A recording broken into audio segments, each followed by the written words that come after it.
We've hit 100,000 subscribers. Oh my God. Thank you so much for being here, for pressing that subscribe button, for just making my dreams come true. Like, when I first started this channel, 100,000 subscribers was an absolute pipe dream. Like, didn't think it was ever going to happen, to be honest. I was surprised when people started watching. So the fact that we are still going 6 years later, and we're at 100,000 is... Some people step off their first cruise ship contract and immediately sign up for the next, while some people step off and say never again. And neither of those people are wrong, because ship life is intense, to say the least. So today I want to talk about why some people leave after their first contract, even though technically it was a good experience. When someone quits after their first contract, many people assume, well, the job must have been bad. But most of the time, it's not the job. It's the lifestyle. Because on a cruise ship, you don't just work somewhere. You live there, you socialise there, you eat there, you sleep 5 minutes from your workplace. So there's very little separation between your personal life and your work life. And while some people thrive in that environment, others feel absolutely suffocated. With cruise ships, you kind of have to fall in love with the whole package. I know someone who genuinely enjoyed their job on board, but it just happened that they hated sharing a cabin. And then there are people like me who weren't necessarily obsessed with the job that they were doing, because at the end of the day, I was a shop assistant. But I loved the lifestyle that it gave me. I loved being surrounded by people. I thrived with the structure, and I really enjoyed waking up in a different place every day. And this is usually where the decision gets made. I'm living my dream. This is what I always wanted to do. It's difficult going from land life, you know, being able to see who you want to see whenever you want to see them, or going to eat dinner wherever you want to eat dinner, you know, just like having a bit of a social life. It's difficult adjusting. I've been on board for 2 weeks, loving my life, you know.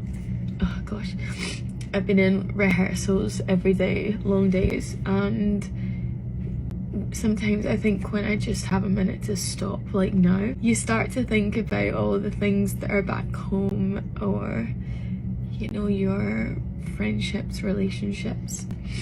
It's difficult. So this is such a perfect example of that adjustment shock.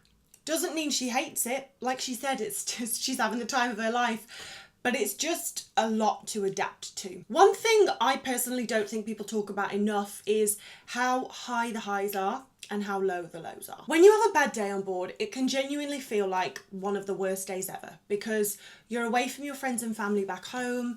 If the reason you're having a bad day is to do with work, as I said, your personal life and professional life are very much integrated. So sometimes it can feel like you can't actually get away from the thing that's making you upset. If you haven't made a good group of friends on board, there's the loneliness. Everything, you know, how everything just stacks on top of each other. Something small can happen and you can just be like, okay, this is not going to be a good day. Not to mention the tiredness, you know, if you're not used to working this much, working every day, even if you're just working 5 hours every day, it does become your new normal, but it is exhausting.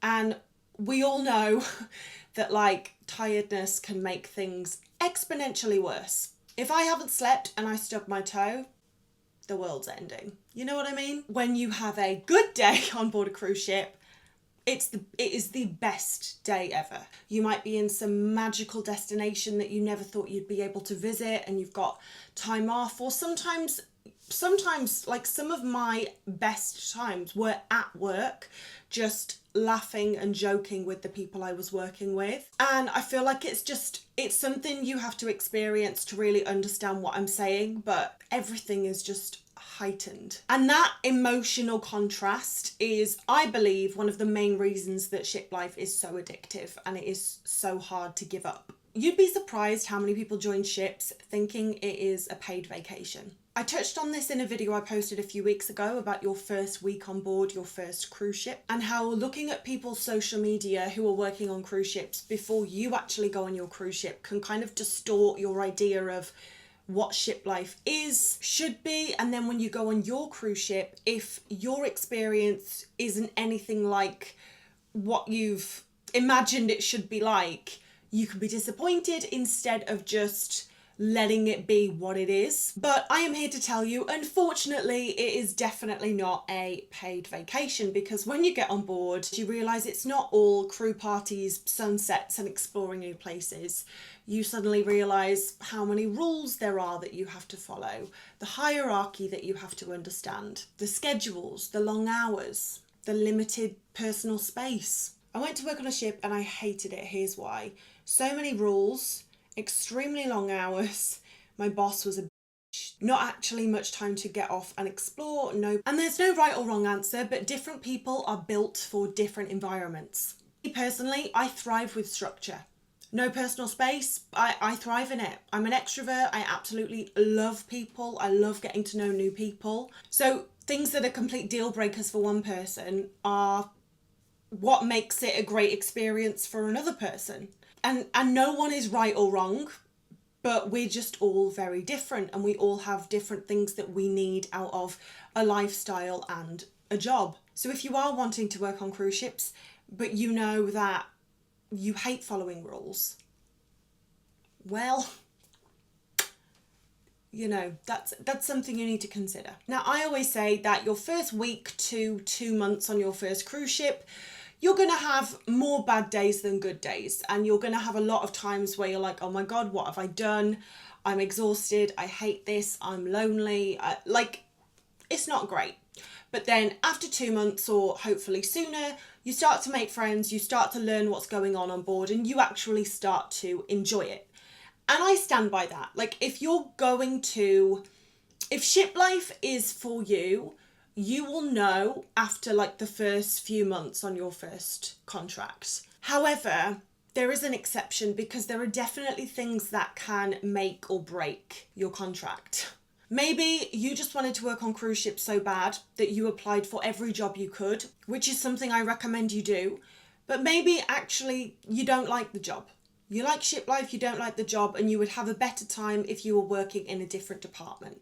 Maybe you are in the right department, but you just have an arsehole of a manager, which unfortunately is a risk in every job, whether it's on land or whether it's on a ship. You always risk just having a dick as a manager. You might have an awful schedule, like depending on what job you do, your schedule is down to your manager. Or maybe it's a toxic work environment. Now, for most of you, things will ease off in a few weeks and you will start to enjoy the experience. But unfortunately for a few of you, you just have a bad first contract. And it doesn't necessarily mean ship life isn't for you. It just means that something within that contract was off, if that makes sense. And unfortunately, sometimes it's not something that's within your control. Like, you can't control who your manager is and what schedule they give you. So this is common. The first contract can really humble you, and the second one can be where it all changes. But unfortunately, not everyone wants to push through to see if it's going to get better or not. Now, another reason people decide that ship life isn't necessarily for them is because of the emotional toll it takes in terms of relationships that you build. So we've gone through how close you get to people just because of proximity and the fact that being on a ship is a kind of trauma. And on a cruise ship, people are starting their contracts and finishing their contracts at different times.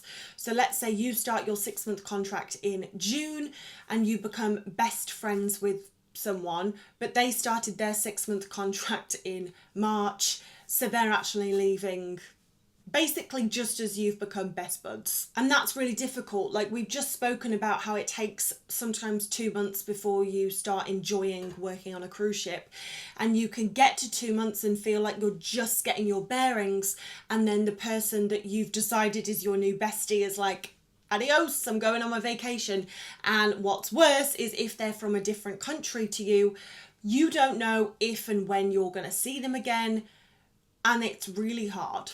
Another thing is missing life back home. This is what you sacrifice. You are going to miss birthdays and weddings and family events, Christmases, and it is more tough for some people than others. I went on cruise ships at 19. If I'm completely honest, I wasn't overly preoccupied with what I was missing back home, because if I'm honest, all of my friends had left to go to university at that age. So I wasn't missing anything at home. But I think it's a lot harder if you go to work on a cruise ship and you're leaving a full community of people behind to do that. And in that situation, I can imagine the FOMO is real. Weeks ago, I made a super difficult choice to go ahead and come back home. Let me tell you, this was not a decision I took lightly, but there are some pretty big reasons why I had to come back home. And when you're on board and you're not feeling the best mentally, it's really hard to do the job that I was doing. We are the happy people. We're running, dancing, jumping 7 days a week. We're the people to make your vacation, and I love that.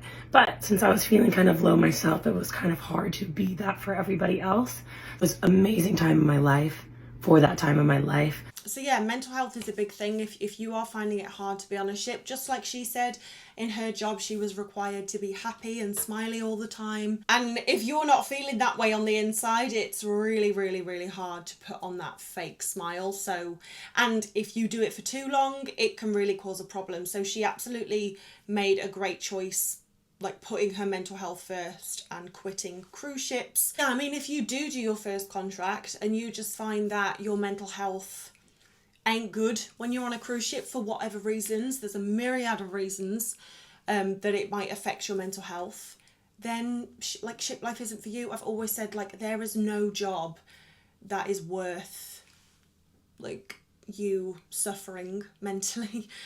There is just no job that's worth that. Like, your happiness and your mental health has to come first, because at the end of the day, like, if you're not enjoying the job, what are you doing it for? And I've definitely spoke to people who are earning an incredible amount of money, so they're like, well, I'm not happy, but I'm going to stick it out because I'm making so much money, which I completely understand. However, there is only so long you can do that before it really starts to mess with you. But yeah, it's really important when you're on your cruise ship to keep checking in with yourself and be like, am I enjoying this? Am I happy? Is this like how I want to spend my time? And it's okay if it's not, you know? And for some people, money just doesn't justify that emotional cost.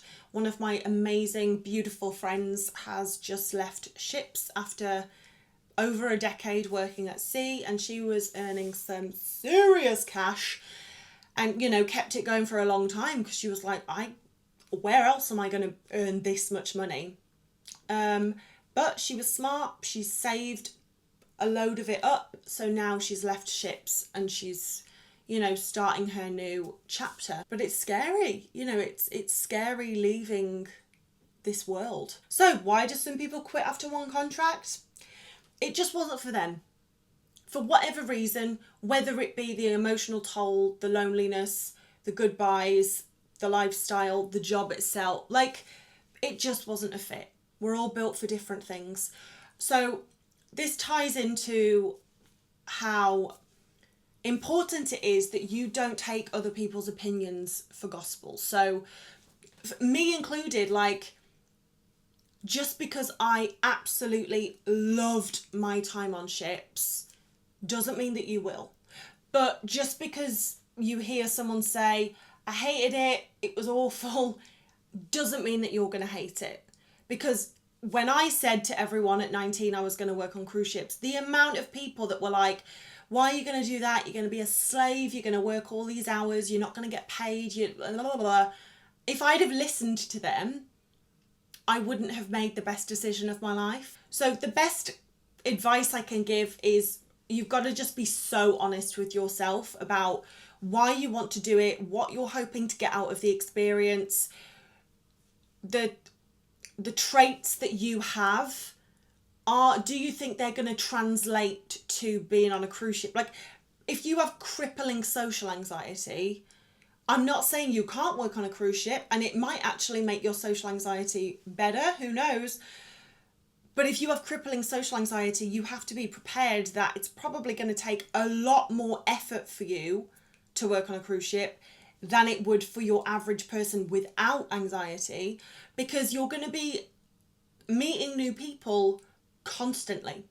I always just think you should do everything, and if you don't like it, just don't do it again. Like, I'd rather do it and know than have it always in the back of my mind, like, oh, I wonder what it would have been like if I'd have just done that, you know? Just like starting a YouTube channel. I wanted to do it, and there was a lot of people saying, don't bother, it's oversaturated, you ain't gonna grow.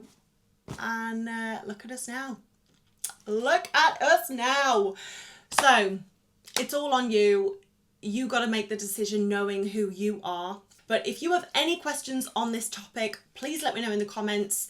Please let me know how many contracts you've done, or if you quit after the first contract, if you loved it, if you hated it. I love knowing it, like, everyone's opinion.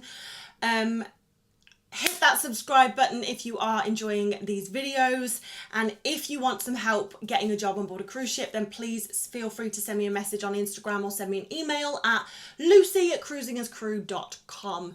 But I love you so much. Thank you for being here. I really, really appreciate it, and I'll see you next week, guys. Bye.